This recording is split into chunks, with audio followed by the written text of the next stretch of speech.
Tourism department வந்து ஏற்கனவே தமிழ்நாடு தான் இந்தியாவிலேயே நம்பர் 1 டெஸ்டினேஷன் டூரிசமுக்கு. பார்த்தீங்கன்னா எல்லாரும் மற்ற கேரளா இருக்கு, அப்புறம் மற்ற மாநிலங்கள், ஒரு சில மாநிலங்கள் நினைப்பாங்க சில பேர்லாம், அப்படிலாம் இல்லை. இந்தியாவில் நம்பர் 1 டூரிசம் டெஸ்டினேஷன் பார்த்தீங்கன்னா அது தமிழ்நாடு தான். இருக்கிறதுல ஹையஸ்ட் ஃபுட்ஃபால் நம்மளுக்கு தமிழ்நாட்டில் தான் இருக்குது.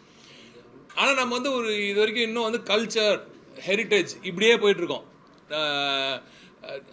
பழங்கால நம்ம சிறப்புகளை நம்ம, அதுவும் இல்லாமல் நம்மளோட டெம்பிள்ஸ், குறிப்பாக வந்து டெம்பிள் டூரிசம், அதே போல் நம்ம மார்கழி உற்சவம், நம்ம அதெல்லாம் வந்து நம்ம கொண்டாட வேண்டியது தான். அதையும் தாண்டி இன்னும் பல விஷயங்கள் இருக்குது. இப்போ நீங்கள் பார்த்தீங்கன்னா இப்போ இந்த சீசனில் இப்போ நம்மளுக்கு டிசம்பர் டு ஜான்னா ஒரு மியூசிக் ஃபெஸ்டிவல், இந்த மாதிரி விஷயங்கள் தான் உலகத்துக்கு தெரியுது. இன்னும் அதையும் தாண்டி பல விஷயங்கள் தமிழ்நாட்டில் இருக்குது. அதை நம்ம கொண்டாடணுன்றது தான் மாண்புமிகு திராவிட நாயகன் அவர்களின் ஒரு சிந்தனை.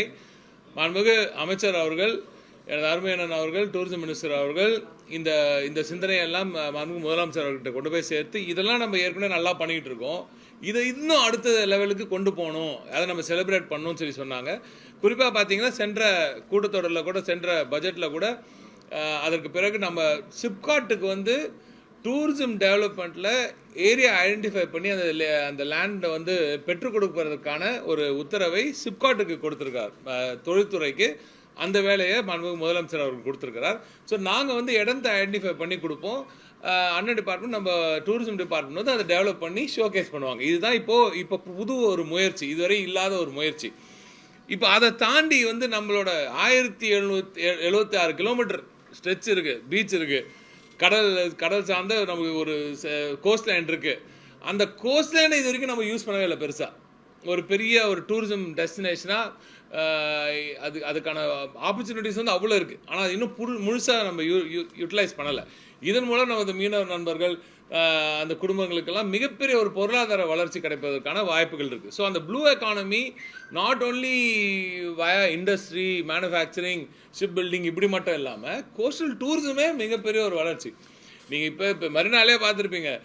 மெரினால வெறும் போயிட்டு சுண்டல் கிண்டல்லாம் சாப்பிட்டுட்டு உட்காந்துட்டு இருந்த காலம் போய் இன்றைக்கி அங்கே பல அக்காக்களோட மீன் குழம்பு வந்து பெரிய ஃபேமஸ். இன்றைக்கி அது எவ்வளோ பெரிய பூஸ்டாக இருக்குன்னு உங்களுக்கு தெரியும். இதை நம்ம செலிப்ரேட் பண்ணோம். ஸோ எங்கே நம்மளோட கோஸ்டல் கம்யூனிட்டிஸையும் நம்ம செலிப்ரேட் பண்ணுறோம். நம்ம மீனவ நண்பர்களோட திறமைகளை, அந்த பிள்ளைகளோட திறமைகளை.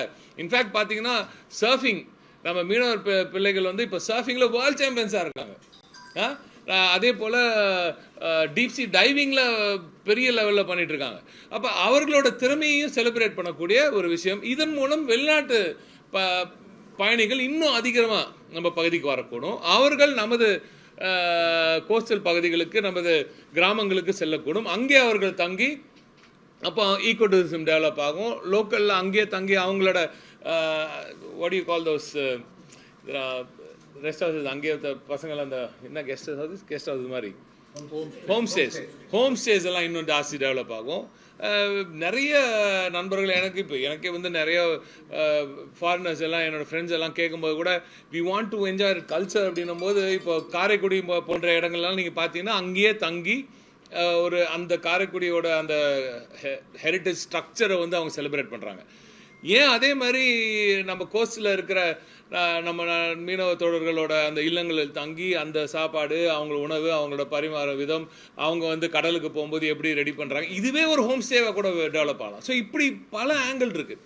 இதே தாண்டி நீங்கள் ஹில் ஸ்டேஷன்ஸ் எடுத்துக்கோங்க. நாம் இன்னும் வந்து போனோம், குளிருக்காக போனோம் அப்படின்னு வந்த மாதிரி இருக்க மாதிரி இல்லாமல் ஈகோ டூரிசம் இன்னும் ஹெவியாக அங்கே புஷ் பண்ணலாம், இன்னும் பெரிய லெவலில் புஷ் பண்ணலாம். அதுலேயே அட்வென்ச்சர் டூரிசம் ஏற்கனவே பண்ணியிருக்காங்க. அண்ணெல்லாம் ரொம்ப பெரிய புஷ்லாம் கொடுத்துருக்காங்க.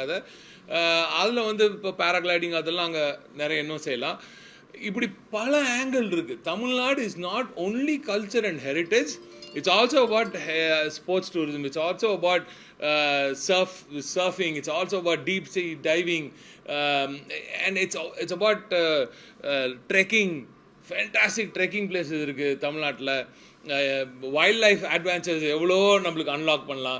இப்படி பல விஷயங்கள் இருக்குது. இதுக்கு வந்து சிப்காட்டு கொடுத்ததுனால நாங்கள் நிறைய லேண்ட் பார்சல்ஸ் இப்போ ஐடென்டிஃபை பண்ணியிருக்கோம். தமிழ்நாடு முழுக்க 40 இடங்களில் 40க்கும் அதிகமான புது இடங்களை ஐடென்டிஃபை பண்ணிருக்கோம். இப்போ நீங்கள் சத்தியமங்கலம் நம்மளுக்கெல்லாம் தெரியும், உலகத்துக்கு பெருசாக தெரியாது.